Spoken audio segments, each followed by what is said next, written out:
ഒരു തോട്ടത്തിൽ കയറി എന്നുള്ളതിന് കാരണമായിട്ട് അവിടെ ഉണ്ടായത് 40 വർഷം നീണ്ടു നിന്നിട്ടുള്ള യുദ്ധമാണ്. ഈ യുദ്ധത്തിൻ്റെ ഒരു പ്രത്യേകത എന്താണെന്ന് വെച്ചാൽ, ഒരു പക്ഷേ ഈ ഒട്ടകം തോട്ടത്തിൽ കയറിയ സമയത്ത് ജനിച്ചിട്ട് പോലും ഇല്ലാത്ത പലരും ഈ യുദ്ധത്തിൽ പങ്കെടുത്തിട്ടുണ്ടാവും.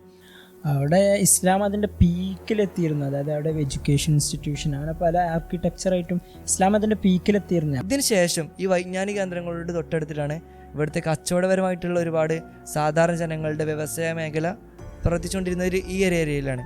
എന്നാൽ നമ്മൾ മനുഷ്യൻ്റെ പ്രകൃതി നോക്കുകയാണെന്നുണ്ടെങ്കിൽ, പ്രകൃതിയാൽ തന്നെ അവർ പരസ്പരം ആശ്രയിക്കേണ്ടവരാണ്, പരസ്പരം ഡിപ്പെൻഡ് ചെയ്തുകൊണ്ട് സപ്പോർട്ട് ചെയ്തുകൊണ്ട് മുന്നോട്ട് പോകേണ്ടവരാണ് നമുക്ക് കാണാൻ കഴിയും. ഈ ചോദ്യം ചോദിക്കുന്നവരെ ഇസ്ലാം എങ്ങനെയാണ് ഈ മുസ്ലിങ്ങൾ നിർമ്മിച്ചതെന്ന് മനസ്സിലാക്കാത്തതുകൊണ്ടാണ്. ഇത്രത്തോളം പ്രൊഡക്റ്റീവായിട്ടുള്ള ഒരു സമുദായത്തെ ഇസ്ലാം എങ്ങനെ നിർമ്മിച്ചു എന്ന് മനസ്സിലാക്കാത്തതുകൊണ്ടാണ്.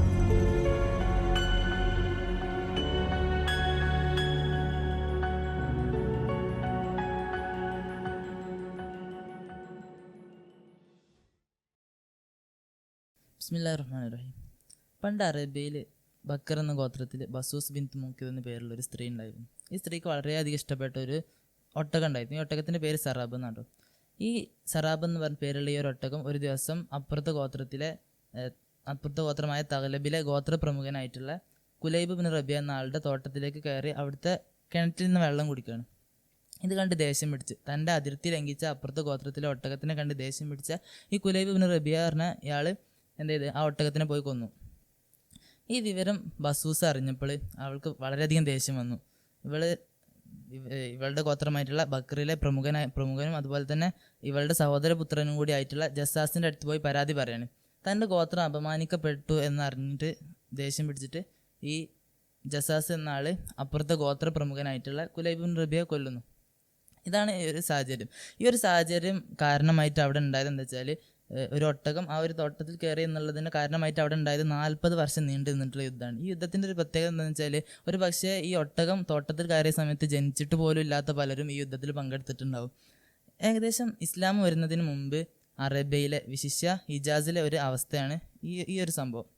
നമ്മൾ കുറച്ചുകൂടി പറയുകയാണെന്നുണ്ടെങ്കിൽ വ്യഭിചാരം, കള്ളുകുടിയും അതുപോലെ തന്നെ കൊള്ള പോലത്തെ ഒരുപാട് അനിഷ്ടകരമായ കാര്യങ്ങൾ നടന്നുകൊണ്ടിരുന്ന ഒരു ഏരിയയാണിത്. ഈ ഒരു ജനസമൂഹത്തെയാണ് 23 വർഷം കൊണ്ട് ഇസ്ലാം ഇവരെ മാറ്റിയെടുത്തു എന്ന് മാത്രമല്ല, ലോകത്തിന് മാതൃകയാകുന്ന ഒരു സമൂഹമായിട്ട് ഇവരെ വളർത്തിയെടുത്തു എന്നതുകൂടി നമ്മൾ ശ്രദ്ധിക്കണം. ഈ ഒരു അവസ്ഥയിലാണ് ഇസ്ലാമിൻ്റെ സാമൂഹിക നിർമ്മിതി എന്ന ചർച്ചയ്ക്ക് വളരെയധികം പ്രസക്തി വരുന്നത്. അതുകൊണ്ട് തന്നെ നമ്മൾ പോഡ്കാസ്റ്റിലെ ഇന്നത്തെ ചർച്ച ഇസ്ലാമിൻ്റെ സാമൂഹിക നിർമ്മിതിയെക്കുറിച്ചാണ്. ഇസ്ലാം ഈ ഒരു അവസ്ഥയിൽ നിന്ന് ഈ ഒരു ജനങ്ങൾക്ക് എത്രത്തോളം ആകർഷകമായിട്ടുള്ളൊരു പ്രത്യയശാസ്ത്രമായിട്ടാണ് ഇസ്ലാം അവരുടെ മുന്നിൽ അവതരിക്കപ്പെടുന്നത്. ഇതിനെ ഒരു ഇസ്ലാമിക ചരിത്രകാരനായിട്ടുള്ള ഈസ മസൂദ് അതിൻ്റെ ഒരു പ്രശസ്ത ഗ്രന്ഥമുണ്ട്, ഇസ്ലാം ആൻഡ് സയൻസ്. അതിൽ മുമ്പ് കൃത്യമായിട്ട് പറയുന്നുണ്ട്, ഇസ്ലാമിൻ്റെ ഒരു അക്സെപ്റ്റബിലിറ്റി നമുക്ക് മനസ്സിലാക്കണം എന്നുണ്ടെങ്കിൽ ഒരു കുറഞ്ഞ കാലം കൊണ്ട് ഇസ്ലാം 3 വൻകരകളിലേക്ക് എത്തി എന്നുള്ളത് നമ്മൾ വായിച്ചാൽ മതി. മാത്രമല്ല, ഇവിടെ എത്തുകയെന്ന് മാത്രമല്ല, ഇസ്ലാം ഈ വൻകരകളിലൊക്കെ ഇന്നും നിലനിന്നുകൊണ്ടിരിക്കുന്നുണ്ട്. ഇസ്ലാം എത്തിയിടത്തൊക്കെ ഇസ്ലാം ഇന്നും നിലനിൽക്കുന്നുണ്ട്. ഇതിലൊരു എക്സെപ്ഷൻ കേസായിട്ട് നമുക്ക് കാണാൻ കഴിയുക സ്പെയിനിലെ ഇസ്ലാമിക് സിവിലൈസേഷനാണ്.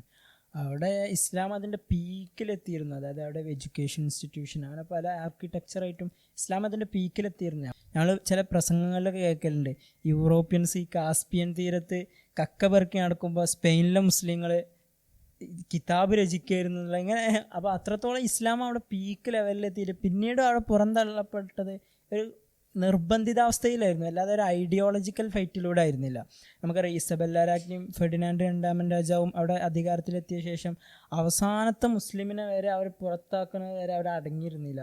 അവർ ക്രിസ്ത്യാനിറ്റിയിലേക്ക് കമ്പൽസറി ആയിട്ട് അവരെ കൺവേർട്ട് ചെയ്തു.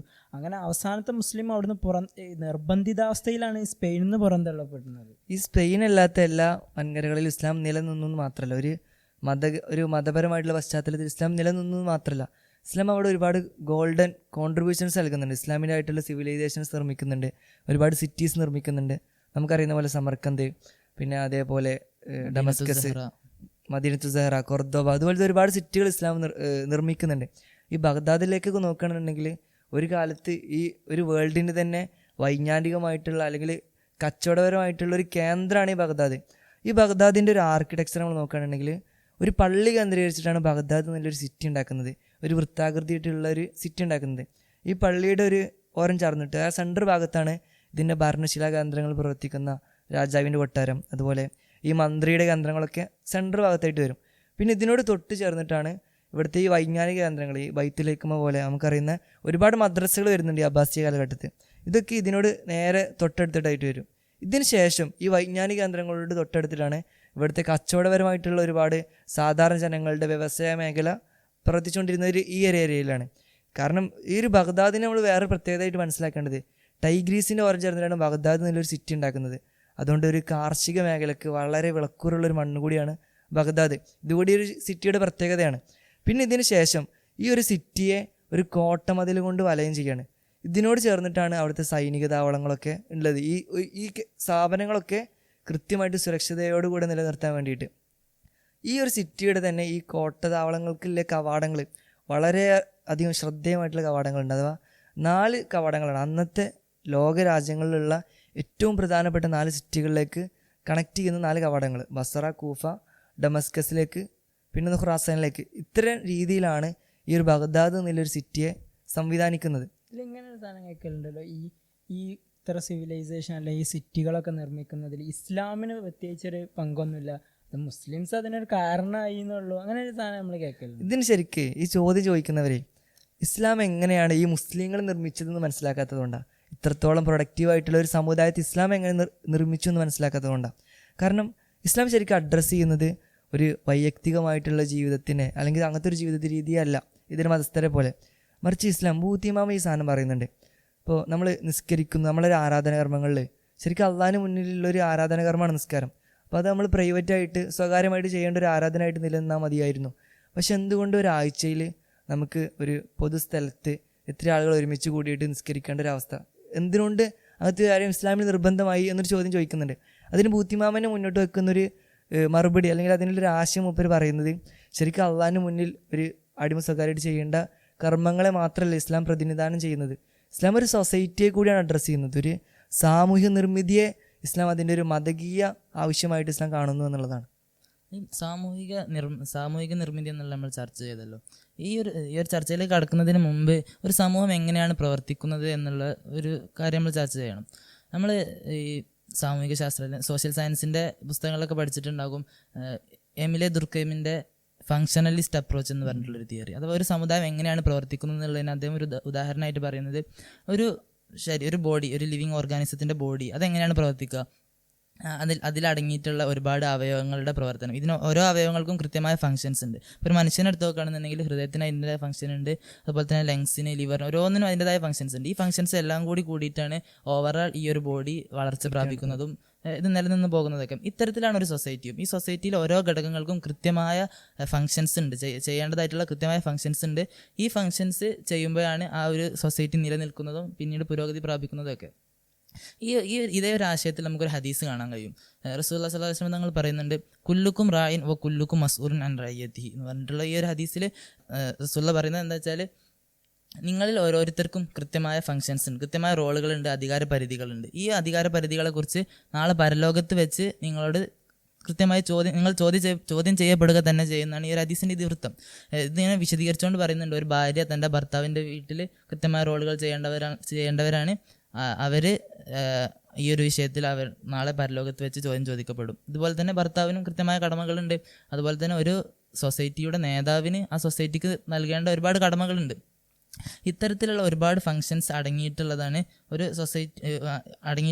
സൊസൈറ്റി എന്നുള്ളത്. ഇത്തരത്തിൽ ഈ ഫങ്ഷൻസ് ഒക്കെ നല്ല രീതിയിൽ മുന്നോട്ട് പോകുമ്പോൾ മാത്രമേ ഒരു സൊസൈറ്റി പുരോഗതി പ്രാപിക്കുകയുള്ളൂ എന്നാണ് ഈ ഒരു ഹദീസിൻ്റെ ഇത്. ഈ പറഞ്ഞാൽ നല്ലൊരു ആശയമായിട്ട് തോന്നി. കാരണം നമ്മൾ സോഷ്യൽ സയൻസിൽ തന്നെ ഒരു ബിൽഡിംഗ് ബ്ലോക്ക് ഒക്കെ ആയിട്ട് ഈ സൊസൈറ്റിൻ്റെ ബിൽഡിംഗ് ബ്ലോക്കായിട്ട് നമ്മൾ പറഞ്ഞതാണ് ഫാമിലിയെ. അപ്പോൾ ഈ ഫാമിലി എങ്ങനെ ആയിരിക്കണം എന്നുള്ളതിൽ ചോദിക്കുകയാണെങ്കിൽ ഇസ്ലാമിന് അത് കറക്റ്റായിട്ടുള്ള ആൻസർ ഉണ്ട്. ഇപ്പോൾ ഭാര്യ ഭർത്താവിനോട് എങ്ങനെ പെരുമാറണം, അല്ലെങ്കിൽ ഭർത്താവ് ഭാര്യയോട് എങ്ങനെ പെരുമാറണം എന്നുള്ളതിലൊക്കെ ഇപ്പോൾ ഫിഖ്ഹിൽ അല്ലെങ്കിൽ നമ്മൾ കർമ്മശാസ്ത്രത്തിലൊക്കെ ഇതിനായിട്ട് തന്നെ ചില ബാബുകൾ, ചില അധ്യായങ്ങളൊക്കെ ഇത് പറയാനായിട്ട് നമുക്ക് കാണാൻ കഴിയും. മാത്രമല്ല ഞങ്ങളൊരു ഹദീസിൽ തന്നെ ഉണ്ട്, അക്മലുൽ മുഅ്മിനീന ഈമാനൻ അഹ്സനുഹും ഖുലുഖ ഖിയാറുക്കും ലിനിസാഇഹിം. അതായത് നിങ്ങളുടെ ഭാര്യമാരോട് എങ്ങനെ നല്ല രീതിയിൽ പെരുമാറുന്നവരാണ് സമൂഹത്തിൽ തന്നെ ഉന്നതർ എന്നാണ് നബി പറഞ്ഞു വെക്കുന്നത്. അപ്പോൾ ഇത്തരത്തിൽ ഈ കുടുംബ ബന്ധങ്ങൾ അല്ലെങ്കിൽ ഈ ഭാര്യ ഭർത്താവ് ബന്ധം എങ്ങനെയാണെന്നുള്ളത് ഇസ്ലാം വളരെ നല്ലൊരു ആശയമാണ് മുന്നോട്ട് വെക്കുന്നത്. പിന്നീട് വരുന്നത് മക്കൾ മാതാപിതാക്കൾ തമ്മിലുള്ള ബന്ധം, മക്കളെങ്ങനെ പെരുമാറണം, അവർ തിരിച്ച് ഇങ്ങോട്ട് എങ്ങനെ പെരുമാറണം എന്നുള്ളത്. നമ്മൾ അറിയാം, ഇപ്പോൾ മനുഷ്യന്മാരുടെ നേച്ചർ എന്ന് പറഞ്ഞാൽ സാമൂഹിക ജീവിയാണ് മനുഷ്യന്. അപ്പോൾ പരസ്പരം ഡിപ്പെൻഡ് ചെയ്തിട്ട് ജീവിക്കുക എന്നുള്ളതാണ് മനുഷ്യൻ്റെ ഒരു സ്വഭാവം തന്നെ. ഈ ഡിപ്പെൻഡൻസിൻ്റെ കാര്യം പറയുമ്പോൾ ഇന്ന് സമുദായത്തിൽ ഒരുപാട് അപകടകരമായ ആശയങ്ങൾ പരന്നിട്ടുണ്ട്. ഇൻഡിവിജ്വലിസം പോലത്തെ തിയറികൾ, അഥവാ ഒരു മനുഷ്യൻ അവൻ്റെ അഭിപ്രായങ്ങൾക്ക് മുകളിൽ മറ്റാരുടെയും അഭിപ്രായത്തെ മാനിക്കേണ്ടതില്ല, അവൻ മറ്റാരെയും ആശ്രയിക്കേണ്ടതില്ല, ഇത്തരത്തിലുള്ള ഒരുപാട് തിയറികൾ വന്നിട്ടുണ്ട്. എന്നാൽ നമ്മൾ മനുഷ്യൻ്റെ പ്രകൃതി നോക്കുകയാണെന്നുണ്ടെങ്കിൽ പ്രകൃതിയാൽ തന്നെ അവർ പരസ്പരം ആശ്രയിക്കേണ്ടവരാണ്, പരസ്പരം ഡിപ്പെൻഡ് ചെയ്തുകൊണ്ട് സപ്പോർട്ട് ചെയ്തുകൊണ്ട് മുന്നോട്ട് പോകേണ്ടവരാണ് നമുക്ക് കാണാൻ കഴിയും. അബുൽ അല അൽ മാരി എന്ന് പറഞ്ഞിട്ടുള്ള ഒരു അറബി കവിയുടെ ഒരു കവിതയുണ്ട്. അന്നാസുൽ ഇന്നാസിമിൻ ബദുവിൻ വഹാദിറത്തിൻ ബാദുല്ലി ബാദിൻ വൈല്ല മിഷുറു ഹദമും. അഥവാ മനുഷ്യർ തമ്മിൽ പരസ്പരം പരിചയമില്ലാത്തവരായിക്കോട്ടെ, അങ്ങനെയൊക്കെ ആണെങ്കിൽ പോലും അവർ പരസ്പരം പരിചാരകരാണ്, അല്ലെങ്കിൽ പരസ്പരം ആശ്രയിക്കേണ്ടവരാണ് എന്നാണ് ഈ ഒരു കവിതയുടെ ഇതിവൃത്തം. ഇത് നമ്മൾ മനസ്സിലാക്കേണ്ടത് മനുഷ്യൻ യഥാർത്ഥത്തിൽ പരസ്പരം ഡിപ്പെൻഡ് തന്നെയാണ്. അത് ഭാര്യ ഭർത്താവ്, പല സമയത്തും ഭാര്യയ്ക്ക് ഭർത്താവിനെ ആശ്രയിക്കേണ്ട അവസ്ഥ വരും, ഇത് ഭർത്താവിന് ഭാര്യയെ ആശ്രയിക്കേണ്ട അവസ്ഥയും പലപ്പോഴും വരും. അതുപോലെ തന്നെ കുട്ടികളായിരിക്കുന്ന സമയത്ത് ഇവർക്ക് സ്വാഭാവികമായിട്ടും മാതാപിതാക്കളെ ആശ്രയിക്കണം. വലുതാകുമ്പോൾ മാതാപിതാക്കൾക്ക് വാർദ്ധക്യം വരുമ്പോൾ മാതാപിതാക്കൾക്ക് കുട്ടികളെ ആശ്രയിക്കേണ്ട അവസ്ഥ വരും. ഇത്തരത്തിൽ പരസ്പരം ആശ്രയിച്ചുകൊണ്ടും സപ്പോർട്ട് ചെയ്തുകൊണ്ടും പോകേണ്ട ഒരു കമ്മ്യൂണിറ്റി തന്നെയാണ്, അല്ലെങ്കിൽ ഒരു ജീവിയാണ് മനുഷ്യൻ എന്ന് തന്നെ നമുക്ക് മനസ്സിലാക്കാൻ കഴിയും. ഈ കുടുംബബന്ധത്തിൻ്റെ കാര്യത്തിൽ ചില ഹദീസുകൾ തന്നെ വളരെ ഗൗരവത്തോടെ നമുക്ക് കാണാൻ കഴിയും. മൻ വസലനി വസലഹുല്ലാ വമൻ ഖത്തഅനി ഖത്തഅഹുല്ലാ എന്നൊക്കെ. അപ്പോൾ അള്ളാഹുലേക്ക് ചേർത്തിയിട്ടാണ് പറയുന്നത്. അപ്പോൾ അള്ളാഹുലേക്ക് ഒരു വിഷയം ചേർക്കണം എന്നുണ്ടെങ്കിൽ അതിൻ്റെ കാര്യം ഇസ്ലാം എത്ര ഗൗരവത്തോടെ കണ്ടുക്കണമെന്ന് അതിന് തന്നെ നമുക്ക് മനസ്സിലാക്കാൻ കഴിയും. ഇത്രത്തോളം സുദൃഢമായിട്ടുള്ള ഒരു കുടുംബത്തെ ഇസ്ലാം നിർമ്മിക്കുന്നു നമ്മൾ ചർച്ച ചെയ്തു. ഇനി കുടുംബങ്ങൾ ചേർന്നിട്ടാണ് അയൽപ്പക്കങ്ങൾ രൂപപ്പെടുന്നത്. ഈ അയൽപ്പക്കങ്ങൾ ഈ സമുദായത്തിന് കൃത്യമായിട്ട് അതിൻ്റെ നിർമ്മിതിയിൽ കൃത്യമായിട്ട് പങ്കുള്ള ഒരു വിഭാഗമാണ് ഈ കുടുംബങ്ങൾ ചേർന്നിട്ട് അയൽപ്പക്കങ്ങൾ. ഈ കുടുംബങ്ങൾ തമ്മിലുള്ള പരസ്പര ബന്ധം എത്രത്തോളം ദൃഢമാകുന്നോ അത് ആ സൊസൈറ്റി കൃത്യമായിട്ട് ബാധിക്കുന്നുണ്ട്. ഇതിന് കൃത്യമായിട്ട് ഇസ്ലാം അഡ്രസ്സ് ചെയ്യുന്നത് നമുക്ക് കാണാൻ കഴിയും. നബി തങ്ങളുടെ ഒരു ഹദീസിലുണ്ട്, അക്രീം ജാറക്ക് വലോ കാന കാഫിറ. അവിടെ മതകീയമായിട്ടുള്ള പശ്ചാത്തലങ്ങളൊന്നും പരിഗണിക്കാതെ നിങ്ങൾ ഈ കുടുംബങ്ങൾ തമ്മിലുള്ള ബന്ധങ്ങൾ കൃത്യമായിട്ട് നിലനിർത്തണം എന്നുള്ളൊരു കണിശമായിട്ടുള്ള നിലപാട് ഇസ്ലാം മുന്നോട്ട് വെക്കുകയാണ്. പിന്നെ ഇങ്ങനെ ഒരു ഹദീസിൽ നമ്മൾ സ്ഥിരമായിട്ടൊന്നും കേൾക്കുന്ന നിങ്ങൾ അയൽവാസി പട്ടിണി കിടക്കുമ്പോൾ വയറ് നിറക്കുന്നവൻ നമ്മിൽ പെട്ടവനല്ല എന്നുള്ളൊരു നബി തങ്ങളുടെ ഒരു ഹദീസ് ഉണ്ടല്ലോ. അഥവാ നമ്മുടെ കുടുംബത്തിന് സാമ്പത്തികമായിട്ടുള്ള നമ്മുടെ ഭക്ഷണങ്ങളിലേക്ക് വരെ അയൽവാസിക്ക് ഒരു ഹക്കുണ്ട് എന്നുള്ളൊരു സ്വരം. ഈ ആശയം പറഞ്ഞാൽ ആയിഷ ബീവിന്റെ ഒരു ഹദീസ് തന്നെ ഉണ്ട്, മാസാല ജിബ്രീലു യൂസിനി ബിൽ ജാരി ഹത്താ വനന്തു അന്നഹു സൈവരിത്തു പറഞ്ഞിട്ട്. അതായത് വറാസത്ത് വരെ അയൽവാസിക്ക് കിട്ടുമെന്ന് ഞാൻ പേടിച്ചു എന്നല്ല, എന്ന് വരെ ഞാൻ അങ്ങനെ വിചാരിച്ചു ഈ ജിബ്രീൽ ഇങ്ങനെ പറഞ്ഞപ്പോൾ എന്ന് പറഞ്ഞാൽ അങ്ങനെ ഒരു ഹദീസ് ആയിഷ വീട്ടിൽ കറി വെക്കുമ്പോൾ നിങ്ങൾ വെള്ളം ചേർത്ത് കൊണ്ട് അത് നീട്ടി വെക്കണം, എന്നിട്ട് അയൽവാസികൾക്ക് പങ്കുവെക്കണം എന്നൊക്കെ ഹദീസുകൾ നമുക്ക് കാണാൻ കഴിയും. ഇത്തരത്തിൽ നമ്മൾ ഇൻഡിവിജ്വൽസ് ചേർന്നുകൊണ്ട് എങ്ങനെ കുടുംബങ്ങളാകുന്നു, കുടുംബങ്ങൾ ചേർന്നുകൊണ്ട് എങ്ങനെ അയൽപ്പക്കങ്ങളാകുന്നു, ഇതിന് സൊസൈറ്റിയിൽ കൃത്യമായ റോളുകൾ എന്താണെന്നൊക്കെ നമ്മൾ ചർച്ച ചെയ്ത് കഴിഞ്ഞു. ഇനി ഒരു സൊസൈറ്റി മുന്നോട്ട് പോകുന്നതിൽ വളരെ അവിഭാജ്യ ഘടകമായിട്ടുള്ള ഒരു സംഭവമാണ് വിദ്യാഭ്യാസം എന്നുള്ളത്. കൃത്യമായ രീതിയിൽ ഒരു തലമുറ അടുത്ത തലമുറക്ക് വിദ്യാഭ്യാസം കൈമാറുക, അല്ലെങ്കിൽ മറ്റ് ഭാഗങ്ങളിൽ നിന്നുള്ള വിദ്യാഭ്യാസം ഈ ഒരു മേഖലയിൽ എത്തുക, അല്ലെങ്കിൽ ഈ ഒരു സൊസൈറ്റിയിൽ എത്തുക എന്നുള്ളത് ഇതിൻ്റെ പുരോഗതിയിൽ അല്ലെങ്കിൽ ഈ ഒരു സാമൂഹിക നിർമ്മിതിയിൽ വളരെയധികം പ്രാധാന്യം അർഹിക്കുന്ന വിഷയം തന്നെയാണ്. ഇസ്ലാം ഇതിനെ എങ്ങനെ അപ്രോച്ച് ചെയ്തെന്ന് നോക്കുമ്പോൾ നമ്മളൊക്കെ ഒരുപാട് കേട്ടിട്ടുള്ളൊരു ഹദീസുണ്ട്, ഉത്ലുബിൽ ഇൽമ വലോബി സീൻ എന്ന് പറഞ്ഞിട്ടുള്ളത്. അഥവാ ചൈനയിൽ പോയിട്ടാണെങ്കിലും നിങ്ങൾ ഇൽമ പഠിക്കണം എന്ന് പറഞ്ഞത്. നമ്മൾ ഷെയ്ഖുന ചെർശ്ശേരി ഉസ്താദൊക്കെ ഇതിനൊരു വേറൊരു രീതിയിൽ, ഇതിനെ വേറൊരു ആസ്പെക്റ്റിൽ കണ്ടുകൊണ്ട് ഇങ്ങനെ പറയാറുണ്ട്, ഉത്ലുബിൽ ഇൽമ വലോബി സീൻ, നിങ്ങൾ ചൈനയിലാണെങ്കിലും മദീനയിൽ വന്നിട്ട് ഇൽമ പഠിക്കണം എന്നുള്ള രീതിയിൽ പറഞ്ഞ ഒന്നും കൂടി ആപ്റ്റാവുന്നു. കാരണം അന്ന് നബിതങ്ങൾ പറയുമ്പോൾ മദീനയല്ല ഇൽമിന്റെ കേന്ദ്രം, അപ്പൊ എല്ലാ ഭാഗത്തുനിന്നും മദീനയിലേക്കാണ് വരേണ്ടത് എന്നുള്ളൊരു അർത്ഥത്തിൽ രണ്ട് വീക്ഷണത്തിലാണെന്നുണ്ടെങ്കിലും നിങ്ങൾ എത്ര പ്രയാസം അനുഭവിച്ചിട്ടാണെങ്കിലും എത്ര ദൂരങ്ങൾ താണ്ടിയിട്ടാണെങ്കിലും നിങ്ങൾ അറിവിലേക്ക് എത്തിപ്പെടണം, ഇൽമിലേക്ക് എത്തിപ്പെടണം എന്നുള്ളൊരു പ്രവാചക അധ്യാപനമാണ് നമുക്കവിടെ കാണാൻ കഴിയുക. ഇങ്ങനത്തെ ഒരു വിദ്യാഭ്യാസ രീതിയെ നമ്മൾ ഇസ്ലാമിൻ്റെ വിദ്യാഭ്യാസ രീതിയും ആധുനിക വിദ്യാഭ്യാസ രീതിയും നമ്മളൊന്ന് കമ്പയർ ചെയ്യുകയാണെന്നുണ്ടെങ്കിൽ ഇന്നത്തെ ഒരു ആധുനിക വിദ്യാഭ്യാസം അല്ലെങ്കിൽ ഒരു എഡ്യൂക്കേഷൻ സിസ്റ്റം എന്നുള്ളത് ഒരു പ്രോഫിറ്റ് ഓറിയൻറ്റഡ് ആണ്, ഒരു ലാഭം കേന്ദ്രീകരിച്ചുകൊണ്ട് പ്രവർത്തിക്കുന്ന ഒരു എഡ്യൂക്കേഷൻ സിസ്റ്റമാണ്. പക്ഷേ ഇസ്ലാമിൻ്റെ എഡ്യൂക്കേഷൻ സിസ്റ്റം എന്നുള്ളത് അങ്ങനെയല്ല. നമ്മൾ പരമ്പരാഗതമായിട്ട് ഇസ്ലാമിൻ്റെ ഒരു വിദ്യാഭ്യാസ രീതിയെ നോക്കുകയാണെന്നുണ്ടെങ്കിൽ ഒരു റിലീജിയസ് മോട്ടീവ് വിദ്യാഭ്യാസത്തിൽ പ്രവർത്തിക്കുന്നതായിട്ട് നമുക്ക് കാണാൻ കഴിയും. ഇതിന് വേണ്ടിയിട്ടാണ്, ഈ മതകീയ കാര്യങ്ങൾക്ക് വേണ്ടിയിട്ട് നമ്മൾ ഈ നബിതങ്ങളുടെ ഹദീസുകളുടെ സനദിൻ്റെ സിഹത്തിന് വേണ്ടിയിട്ട് അതിൻ്റെ ഓതൻറ്റിസിറ്റി സ്ഥിരപ്പെടുത്താൻ വേണ്ടിയിട്ട് വളരെ ക്ലേശങ്ങൾ സഹിച്ചിട്ട് നാടുകളിൽ നിന്ന് വ്യത്യസ്ത നാടുകളിലേക്ക് ദൂരങ്ങൾ താണ്ടിയിട്ട് പണ്ഡിതന്മാർ ജീവിതം തന്നെ അതിനുവേണ്ടി ത്യജിച്ച ഒരുപാട് പണ്ഡിതന്മാരെ നമുക്ക് കാണാൻ കഴിയും. ശരിക്കും അതിൽ നോക്കുകയാണെങ്കിൽ അവിടെ ഒരു ഇന്നോവേറ്റീവ് ആയിട്ടുള്ള ഒരു ഭൗതികമായിട്ടുള്ള പ്രത്യേകിച്ച് നേട്ടങ്ങളൊന്നും അതിലില്ല, മറിച്ച് ഒരു ദീനിൻ്റെ മോട്ടീവ് പ്രത്യേകിച്ചുകൊണ്ടാണ് അങ്ങനത്തെ ഒരു വിദ്യാഭ്യാസ രീതി വരുന്നത്. ഇതിനു വേണ്ടിയിട്ട് ഒരുപാട് വിദ്യാഭ്യാസ മേഖലകൾ രൂപപ്പെടുന്നുണ്ട് ഇസ്ലാമിൻ്റെ പാരമ്പര്യത്തിൽ. ഇപ്പോൾ ഇൽമു റിജാൽ അല്ലെങ്കിൽ ഇൽമു ജറഹുത്ത് അദീൽ, ഇതൊക്കെ ബൂത്തിമാമ ഇതിന് കൃത്യമായിട്ട് പറയുന്നുണ്ട്.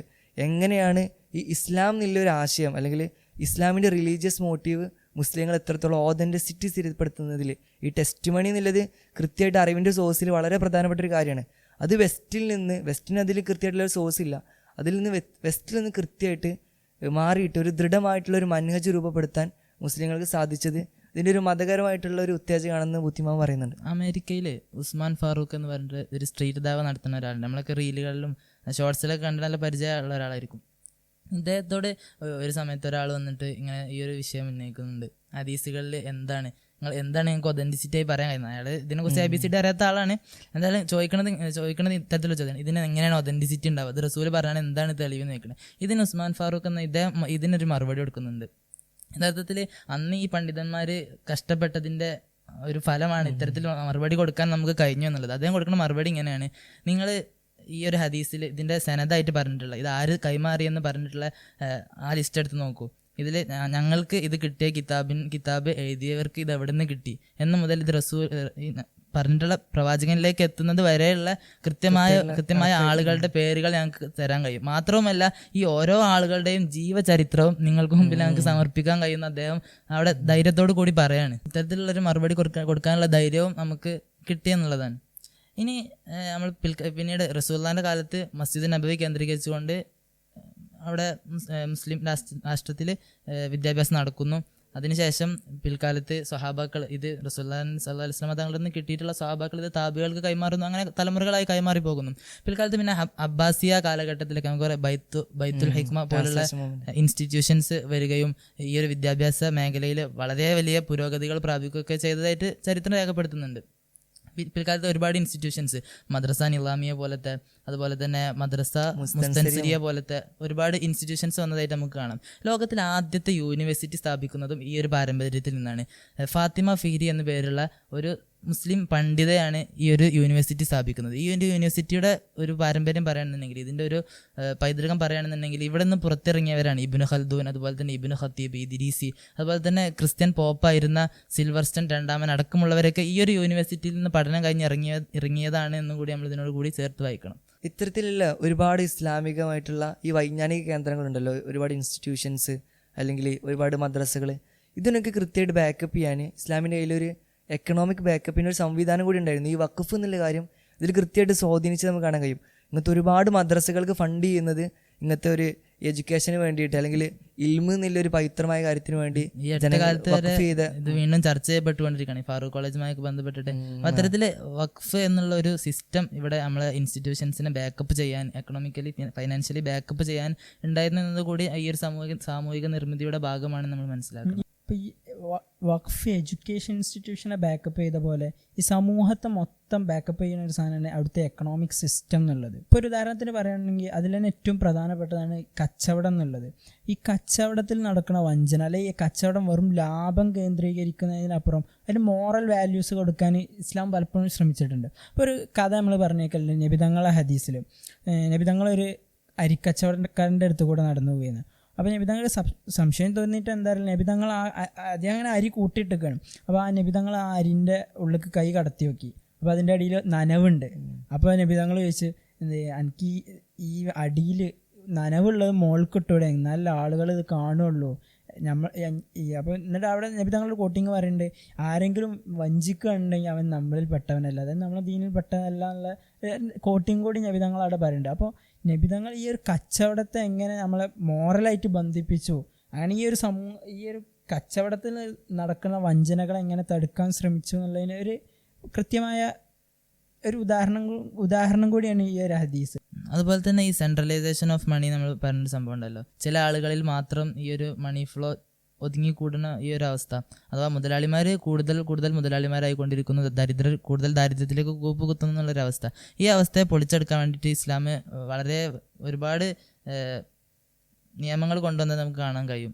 പലിശയൊക്കെ അതിന് ഏറ്റവും വലിയൊരു ഉദാഹരണമാണ്.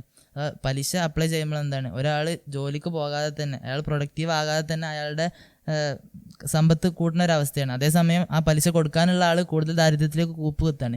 ഇത്തരത്തിലുള്ള ഒരു പ്രശ്നം ഉള്ളത് കൊണ്ട് തന്നെയാണ് ഇസ്ലാം ഒരു സെൻട്രലൈസേഷൻ ഓഫ് മണി എന്നുള്ള ഈ ഒരു അവസ്ഥയെ പൊളിക്കാൻ വേണ്ടിയിട്ടാണ് പലിശ ഇല്ലാതാക്കിയെന്ന് നമുക്ക് വേണമെങ്കിൽ പറയാം. ഈ സക്കാത്ത് തന്നെ ഈ ഒരു സെൻട്രലൈസേഷൻ ഓഫ് എക്കണോമിയെ ഇല്ലാതാക്കുക എന്നതിൻ്റെ ഭാഗമായിട്ട് കൊണ്ടുവന്നത് തന്നെയാണ്. അതായത് ഈ പണക്കാരായ ആളുകളുടെ ഒരു വിഹിതം പാവങ്ങളായവർക്ക് കൊടുക്കുക എന്നുള്ളത്. ഇപ്പോൾ ഒരു നമ്മളിപ്പോൾ ഉമർ ബിൻ അബ്ദുൽ അസീസ് തങ്ങളുടെ കാലത്തൊക്കെ ഒരു ഇങ്ങനെ പറയപ്പെടാറുണ്ട്, അന്ന് സക്കാത്ത് വേറൊരു നാട്ടിൽ നിന്ന് ഖലീഫയാണല്ലോ, അപ്പോൾ ഖലീഫേൻ്റെ അടുത്ത് കൊണ്ടുവന്നപ്പോൾ പറഞ്ഞു, എന്തിനാ നിങ്ങൾ ഇതെല്ലാം കൂടി ഇങ്ങോട്ട് കൊണ്ടുവന്നേക്കണം, ഇവിടെ സക്കാത്ത് വാങ്ങാൻ ആളില്ലാത്തൊരവസ്ഥയാണ്.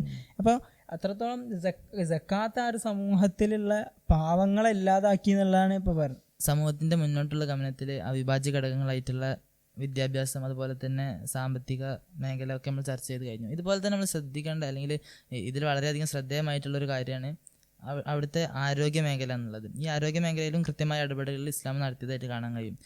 ഇസ്ലാമിൻ്റെ ആരോഗ്യത്തെക്കുറിച്ചുള്ളൊരു കാഴ്ചപ്പാടിൽ ഏറ്റവും പ്രധാനമായിട്ടുള്ളത് അസുഖങ്ങൾ ഉണ്ടായിട്ട് ചികിത്സിക്കുക എന്നുള്ളത് ആരോഗ്യ മേഖലയാണ്. എന്നാൽ അസുഖങ്ങൾ ഉണ്ടാകാതെ എങ്ങനെ നോക്കാം എന്നുള്ളത് കൃത്യമായിട്ട് ഇസ്ലാം വരച്ച് കാണിക്കുന്നുണ്ട്. നമ്മൾ സ്ഥിരമായിട്ട് കേട്ടിട്ടുള്ള ഒരു ഹദീസാണ് അത്തുഹൂറു നിസ്ഫുൽ ഈമാൻ, അല്ല അത്തുഹൂർ ഷത്രുൽ ഈമാൻ എന്നൊക്കെ പറഞ്ഞിട്ടുള്ളത്. ഈമാനിൻ്റെ, നമ്മളെ വിശ്വാസത്തിൻ്റെ പകുതി അല്ലെങ്കിൽ വിശ്വാസത്തിൻ്റെ വളരെ പ്രധാനപ്പെട്ട ഒരു ഭാഗമാണ് വൃത്തി എന്ന രീതിയിൽ പറയുന്നുണ്ട്. ഈ വൃത്തി സൂക്ഷിക്കുക എന്ന് പറഞ്ഞാൽ നമുക്കറിയുന്ന പോലെ ശരിക്കും ഒരു ആരോഗ്യം നിലനിർത്താൻ വേണ്ട ഏറ്റവും വലിയൊരു ഘടകമാണ് വൃത്തി സൂക്ഷിക്കുക എന്നുള്ളത്. അതുപോലെ തന്നെ prevention is better than cure നമ്മൾ പറയലുണ്ടല്ലോ.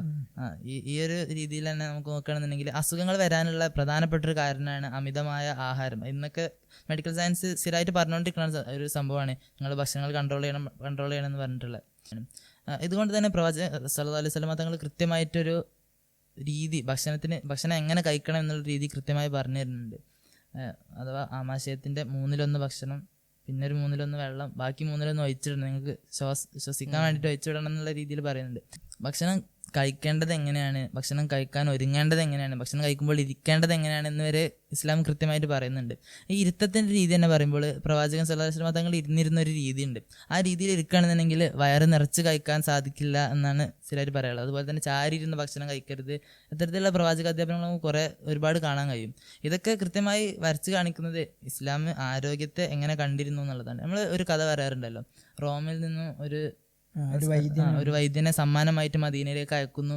ഇദ്ദേഹം ഇവിടെ എത്തിയിട്ട് നിരാശനായി തിരിച്ചു പോകാൻ കാരണം മദീനയിൽ ആർക്കും അസുഖങ്ങളില്ല, അയാൾക്ക് ട്രീറ്റ് ചെയ്യാൻ അവിടെ രോഗികളെ കിട്ടാനില്ല എന്നുള്ളൊരു അവസ്ഥയായിരുന്നു അന്നുണ്ടായിരുന്നത് നമുക്ക് മനസ്സിലാക്കാം. ഇങ്ങനത്തെ എങ്ങനെ ചികിത്സിക്കണം, അല്ലെങ്കിൽ ചികിത്സേൻ്റെ മുമ്പ് എങ്ങനെ പ്രീക്കോഷൻ എടുക്കണം, ഇത് മാത്രമല്ല ശരിക്കും ഇസ്ലാം പറയുന്നത്. ഇസ്ലാം ഈ സൊസൈറ്റിയിൽ വാല്യൂസിനെ കൂടി ഇതിൽ പരിഗണിക്കുന്നുണ്ട്. അഥവാ ഈ രോഗം വന്ന ആളുകളെ നമ്മളെങ്ങനെ ട്രീറ്റ് ചെയ്യണം. അവരുടെ ഇടയിൽ ഈ യാദത്തുൽ മരീദ് എന്നില്ല, ഹദീസിലൊക്കെ ഒരുപാട് ബാബുകൾ കാണാൻ കഴിയും ഇതിന് വേണ്ടിയിട്ടുള്ള, അതിനെ പ്രൊമോട്ട് ചെയ്യുന്ന ഒരുപാട് കാര്യങ്ങളും ഇതിനോട് നമ്മൾ ശരിക്കും ചേർത്ത് വയ്ക്കേണ്ട ഒരു കാര്യമാണ്. ഒരു ഖുദ്സിയായ ഹദീസിൽ അല്ലാഹു സുബ്ഹാനഹു വ തആല പറയുന്നത് നമുക്ക് കാണാം. ഒരാൾ പരലോകത്ത് എത്തുമ്പോൾ അവനോട് അല്ലാഹു സുബ്ഹാനഹു വ തആല ചോദിക്കും അയാളോട്, ഞാൻ രോഗിയായിരുന്നല്ലോ, നീ എന്നെ എന്താ സന്ദർശിക്കാതിരുന്നതെന്ന് അല്ലാഹു സുബ്ഹാനഹു വ തആല ചോദിക്കും. അത് കേട്ടിട്ട് ആകെ അത്ഭുതപ്പെട്ടുകൊണ്ട് ഈ ഒരു അടിമ തിരിച്ചു ചോദിക്കുന്നുണ്ട്, അല്ലാഹു നീ എങ്ങനെ രോഗിയാവുക, എന്നിട്ട് പിന്നെ എങ്ങനെ ഞാൻ നിന്നെ ഒന്ന് സന്ദർശിക്കുക, അതെങ്ങനെ സംഭവിക്കാന്ന് ചോദിക്കുന്നുണ്ട്. ഇതിന് ആ ഖുദ്സിയായ ഹദീസിൽ ഉള്ള അല്ലാഹു സുബ്ഹാനഹു വ തആല അയാൾക്ക് കൊടുക്കുന്ന മറുപടി ഇങ്ങനെയാണ്, നിന്റെ സഹോദരൻ ഇന്ന ഫുലാന് രോഗിയായിരുന്നല്ലോ, നീ അയാളെ സന്ദർശിച്ചിട്ടില്ലല്ലോ, നീ അയാളെ സന്ദർശിച്ചിരുന്നെങ്കിൽ അയാളുടെ അടുത്ത് നിനക്ക് എന്നെ കാണാമായിരുന്നു എന്ന് പറയുന്നുണ്ട്. ഇതുപോലെ തന്നെ ഭക്ഷണം നൽകേണ്ടതിൻ്റെ ഒരു പ്രാധാന്യത്തെ സൂചിപ്പിച്ചുകൊണ്ടൊക്കെ ഈ ഒരു ഹദീസ് പിന്നീട് മുന്നോട്ട് പോകുന്നുണ്ട്. ഇപ്പോൾ സൊസൈറ്റിയുടെ കൃത്യമായിട്ടുള്ള ഒരുപാട് ഫാക്ടേഴ്സ് അതെങ്ങനെ പ്രവർത്തിക്കേണ്ടതെന്നുള്ളതിന് ഇസ്ലാമിൻ്റെ ആശയങ്ങൾ നമ്മൾ ചർച്ച ചെയ്തു. അപ്പോൾ ഈ എല്ലാ ഫാക്ടേഴ്സിനെയും, ഈ എല്ലാ ഘടകങ്ങളെയും എങ്ങനെയാണ് നിയന്ത്രിക്കേണ്ടത്, ഇവർക്കിടയിൽ ചില അസ്വാരസ്യങ്ങൾ ഉണ്ടാവാം, ചില പണീതികൾ ഉണ്ടാവാം. അപ്പോൾ അതിനെങ്ങനെയാണ് തടുക്കേണ്ടത് എന്നുള്ളതിന് ഇസ്ലാം ഇതിനൊക്കെ നിയന്ത്രിക്കുന്ന ഒരു അഡ്മിനിസ്ട്രേറ്റീവ് സിസ്റ്റം കൂടി ഇസ്ലാം പ്രതിനിധാനം ചെയ്യുന്നുണ്ട്. അല്ലെങ്കിൽ ഒരു ഗവൺമെൻറ് എങ്ങനെ ഫോം ചെയ്യണമെന്നുള്ളതിന് ഇസ്ലാമിന് കൃത്യമായിട്ടുള്ള കാഴ്ചപ്പാടുണ്ട്. അതിൽ ഒരു ഭരണാധികാരി എങ്ങനെ പ്രജകളോട് പെരുമാറണം, ആ പ്രജകൾ എങ്ങനെ തിരിച്ച് ഭരണാധികാരിയോട് പെരുമാറണം എന്നുള്ളതിന് ഇസ്ലാം കൃത്യമായിട്ടുള്ളൊരു ആശയം നൽകുകയാണ്. നമ്മൾ ഈ ഭരണാധികാരിയുടെ കാര്യങ്ങളേക്ക് വരികയാണെന്നുണ്ടെങ്കിൽ ശരിക്കും ഭരണാധികാരി എന്നുള്ളത് ഈ അധികാരത്തെ ദുർവിനിയോഗം ചെയ്യേണ്ട ഒരാൾ, അല്ലെങ്കിൽ അധികാരത്തെ എങ്ങനെ ഉപയോഗിക്കാൻ കഴിയുന്ന ഒരാളല്ല ഇസ്ലാമിൽ. മറിച്ച് ഈ ഒരു ഭരണാധികാരി എന്നുള്ളത് ഈ സമുദായത്തിൻ്റെ സേവകരാണ്. ഇപ്പോൾ സയ്യിദുൽ ഖൗമി ഖാദിമു എന്നൊക്കെ നമ്മൾ പറയാറുണ്ടല്ലോ. ശരിക്കും ഇതിന് കൃത്യമായിട്ട് മനസ്സിലാക്കാം. ഈ ഉമർ റളിയല്ലാഹുവിൻ്റെ ഒരു ചരിത്രത്തിൽ ഉമർ റളിയല്ലാഹു ഒരിക്കൽ ജുമക്ക് ഖുത്ബ അവതരിപ്പിക്കുന്ന സാഹചര്യത്തിൽ ഒരു പ്രജ ഉമർ റളിയല്ലാഹുവിനോട് ചോദിക്കുന്നുണ്ട്, ഖലീഫ അങ്ങയുടെ ജുബ്ബക്ക് കുറച്ച് നീളം കൂടുതലാണല്ലോ എന്ന് ചോദിക്കും. അപ്പോൾ ഉമർ റളിയല്ലാഹു പറയുന്നുണ്ട്, എനിക്ക് കിട്ടിയ വിഹിതം എല്ലാവരെക്കാളും കൂടുതൽ എനിക്ക് പാകാവാത്തത്ര ചെറുതായിരുന്നു, എൻ്റെ മകൻ്റെയും പാടെ കൂട്ടിയിട്ടാണ് ഞാൻ എനിക്ക് ഇത്തരത്തിലുള്ളൊരു ജുബ്ബ അടിക്കുന്നതെന്ന് പറയുന്നുണ്ട്. അപ്പോൾ അത്രത്തോളം ഈ ഖലീഫമാർ എത്രത്തോളം ജനങ്ങളോട് നീതി പുലർത്തിയിരുന്നു നമുക്ക് ഇതിൽ നിന്ന് കൃത്യമായിട്ട് മനസ്സിലാക്കാൻ കഴിയും. പിന്നെ തിരിച്ചും ഈ പ്രജകൾ ഒരു രാജാവിനോട് എങ്ങനെയാണ് പെരുമാറുന്നത്, എന്തെങ്കിലുമൊക്കെ ചെറിയ പ്രശ്നങ്ങൾക്ക് വേണ്ടിയിട്ട് അല്ലെങ്കിൽ കുടുംബപരമായിട്ടുള്ള അധികാരവരികൾക്ക് വേണ്ടിയിട്ട് രാജാവിനെതിരെ പുറപ്പെടുന്ന രീതി ഇസ്ലാം കൃത്യമായിട്ട് തടയുന്നുണ്ട്. ഈ ഖുറൂജിനൊക്കെ എതിർക്കുന്ന ഒരുപാട് ഹദീസുകൾ നമുക്ക് കാണാൻ കഴിയും. ഒരു കുഫ്രം ബവ്വാഹ് ഉണ്ടാകുന്നവർ ഒരിക്കലും ഒരു ഭരണാധികാരിക്കെതിരെ ഒരു രീതിയിലുള്ള അക്രമം നടത്തിയതെന്ന് ഇസ്ലാം കൃത്യമായിട്ടുള്ള ഒരു കണിശമായിട്ടുള്ള ഒരു കാഴ്ചപ്പാട് മുന്നോട്ട് വെക്കുന്നുണ്ട്. അതുപോലെ തന്നെ ഇസ്ലാമിൻ്റെ പ്രധാനപ്പെട്ട പ്രിൻസിപ്പിൾസ് റസൂലുള്ളാഹി സ്വല്ലല്ലാഹു അലൈഹി വസല്ലം അവസാന കാലഘട്ടത്തിൽ പറഞ്ഞ ഒരു ഹദീസ് ഉണ്ടല്ലോ, പ്രധാനപ്പെട്ട ഒരുപാട് കാര്യങ്ങൾ പറഞ്ഞിട്ടുള്ള ബിദഅത്ത് പോലത്തെ വിഷയങ്ങളൊക്കെ ചർച്ച ചെയ്തിട്ടുള്ള ഹദീസിൻ്റെ അവസാനത്തിൽ റസൂലുള്ളാഹി പറയുന്നുണ്ട്, നിങ്ങൾ നിങ്ങളുടെ അമീറിനെ എന്തായാലും അംഗീകരിക്കണം, വലൗകാന അബ്ദൻ ഹബിഷിയ എന്ന് പറയുന്നുണ്ട്. അതായത് അന്ന് അല്ലെങ്കിൽ ഇസ്ലാം വരുന്നതിന് മുമ്പ് സോഷ്യലി ഏറ്റവും കുറഞ്ഞ സ്റ്റാറ്റസിൽ ഉണ്ടായിരുന്ന ആളായിരുന്നു എത്യോപ്യക്കാരായ അടിമകൾ. ഇവരാണ് നിങ്ങളുടെ നേതാക്കന്മാരായി വരുന്നതെങ്കിൽ പോലും ഇവരെ നിങ്ങൾ അംഗീകരിക്കണം എന്നാണ് ഇസ്ലാം പഠിപ്പിച്ചിട്ടുള്ളത്. ഇത് നമ്മൾ പറഞ്ഞതുപോലെ തന്നെ അധികാരികൾ പ്രജകളോട് എന്ത് ചെയ്യണം, അതുപോലെ തന്നെ പ്രജകൾ അധികാരികളോട് എങ്ങനെ ചെയ്യണം എന്നുള്ളതും കൃത്യമായി വരച്ച് കാണിക്കുന്ന ഒരു സംഭവമാണ് നമുക്ക് മനസ്സിലാക്കാൻ കഴിയും. ഈ അധികാരികൾക്ക് ശരിക്കും ഒരു ലിമിറ്റ്ലെസ് ആയിട്ടുള്ള അധികാരമല്ല ഇസ്ലാം നൽകുന്നത്. ഇസ്ലാമിൻ്റെ മൂല്യങ്ങളെ കൃത്യമായിട്ട് സമുദായത്തിൽ നടപ്പിലാക്കാനുള്ള ഒരു പ്രതിനിധികൾ ഖലീഫകൾ എന്നുള്ളത്. അപ്പോൾ ഇവരെന്തെങ്കിലും ഒരു അരാജകത്വപരമായിട്ടുള്ള കാര്യങ്ങളിലേക്ക് പോകുന്നതാണെന്നുണ്ടെങ്കിൽ, അക്രമപരമായിട്ടുള്ള കാര്യങ്ങളിലേക്ക് പോകുന്നുണ്ടെങ്കിൽ കൃത്യമായിട്ടൊരു ഖാദി സംവിധാനം അല്ലെങ്കിൽ ഇസ്ലാമിൻ്റെ മുഴുവൻ ഈ സൊസൈറ്റിയിലുള്ള മോറൽ വാല്യൂസിനെ നടപ്പിലാക്കാനുള്ള ഖാദി സംവിധാനം ഇസ്ലാമിലുണ്ട്. ഈ അലി റളിയല്ലാഹുവിൻ്റെ കാലത്ത് ഇങ്ങനത്തെ ഒരു സംഭവം നടക്കുന്നുണ്ട്. അലി റളിയല്ലാഹുവിൻ്റെ ഒരു അങ്കി ഒരു ജൂതൻ എടുത്തിട്ട് അയാൾ അവകാശവാദം പറയുകയാണ് ഇത് ഇൻ്റേതാണെന്ന്. അപ്പോൾ ആ ജൂതൻക്ക് ഓൾറെഡി ബോധ്യമുണ്ട് ഇത് ഇൻ്റേതല്ല. അപ്പോൾ ഈ സംഭവം ഒരു ഇസ്ലാമിക കോടതിയിലേക്ക് എത്തുമ്പോൾ അലി റളിയല്ലാഹുവും ഈ ജൂതനും വാദികളും പ്രതികളായിട്ട് വരികയാണ്. അപ്പോൾ ഈ അലി റളിയല്ലാഹുവിന് കൃത്യമായിട്ട് ഇത് എൻ്റെ അങ്കിയാണെന്ന് തെളിയിക്കാനുള്ള ബയ്യനത്ത് അലി റളിയല്ലാഹുവിൻ്റെ കയ്യിലില്ല. ഒരു ഇസ്ലാമിക രാജ്യത്തിൻ്റെ അന്ത ഖലീഫാണ് അലി റളിയല്ലാഹു. അപ്പോൾ ജൂതനെ പ്രതീക്ഷിക്കുന്നത് ഒരിക്കലും എനിക്ക് കിട്ടൂല, വെറുതെ ഒരു പരീക്ഷണത്തിന് ഇറങ്ങാം. അപ്പോൾ ഈ ഖാദി വിധിക്കുന്നത് ഈ ബയ്യനത്തില്ലാത്തതുകൊണ്ട് ഇത് ജൂതന് വിട്ടുകൊടുക്കുകയാണ്. അപ്പോൾ ഇത് കണ്ടിട്ട് അയാൾ പറയുന്നുണ്ട്, എൻ്റെ നാട്ടിൽ ഒരു ക്രിസ്ത്യൻ രാജവംശത്തിലാണ് അയാളുള്ളത്, ഇതൊരിക്കലും ഞങ്ങൾക്ക് ചിന്തിക്കാൻ പോലും കഴിയാത്തൊരു നീതിയുടെ മതമാണെന്ന് അയാൾ പറഞ്ഞുകൊണ്ട് അയാൾ ഇസ്ലാമിലേക്ക് കൺവേർട്ട് ചെയ്യുന്ന ഒരു സാഹചര്യം നമുക്ക് കാണാൻ കഴിയും. ഇങ്ങനത്തെ ഒരു ആശയങ്ങൾ വിശദീകരിക്കുന്ന ഇടയിലും ഇങ്ങനത്തെ ഒരു ചോദ്യം പ്രസക്തമായിട്ട് നമുക്ക് തോന്നാറുണ്ട്. ഇസ്ലാം ഇത്രത്തോളം ഒരു നല്ല ഐഡിയോളജിക്കലി പെർഫെക്റ്റ് ആയിരുന്നെങ്കിൽ എന്തുകൊണ്ട് മുസ്ലിങ്ങളിൽ നിന്ന് ആധുനിക കാലത്ത് ഇത്രയും പ്രൊഡക്റ്റീവായിട്ടുള്ള കാര്യങ്ങൾ ഉണ്ടാകുന്നില്ല എന്നുള്ളൊരു ചോദ്യം ചോദിക്കാറുണ്ട്. ശരിക്കും അതിനുള്ള ഒരു ഉത്തരം എന്ന് പറയുന്നത് ബെർണാഡ് ഷോ ഒക്കെ പറയുന്നത് പോലെ ഇസ്ലാം ഈസ് പെർഫെക്റ്റ് റിലീജിയൻ ബട്ട് മുസ്ലിങ്ങൾ അത് കൃത്യമായിട്ട് പാലിക്കാത്തത് കൊണ്ടാണ്. ഷക്കീബ് അർസലാനൊക്കെ അവർ ഡിക്ലൈനിൽ ഇതിനൊരു കാരണം പറയുന്നത് എന്തുകൊണ്ട് മുസ്ലിങ്ങൾ ഈ പതനത്തിലേക്ക് പോയി, അതിനുള്ള കാരണം അല്ലെങ്കിൽ അതിൻ്റെ ഒരു പ്രതിവിധിയായിട്ട് ഇതിനെ പരിഹരിക്കാനുള്ള ഒരു കാരണമായിട്ട് അദ്ദേഹം പറയുന്നത് നിങ്ങൾ ഖുറാനിലേക്ക് മടങ്ങി പോകുക എന്നുള്ളതാണ്. അപ്പോൾ ഇസ്ലാമിനെ എത്രത്തോളം നമ്മൾ പ്രാക്ടീസ് ചെയ്യപ്പെടുന്നോ, ഈ മുസ്ലിം സമുദായം ഖുറാനിലേക്ക് ഇസ്ലാമിൻ്റെ ആശയ സംഹിതയിലേക്ക് തിരിച്ചു പോകുന്നോ അത്രത്തോളം നമുക്ക് വീണ്ടും ഈ സമുദായത്തെ ഒരു സ്വപ്നതുല്യ സമുദായമായിട്ട് നമുക്ക് നിർമ്മിച്ചെടുക്കാൻ കഴിയുമെന്നുള്ളതാണ് ഈ ചർച്ചയുടെ ഒരു ആകത്തുകയായിട്ട് നമുക്ക് മനസ്സിലാക്കുന്നത്.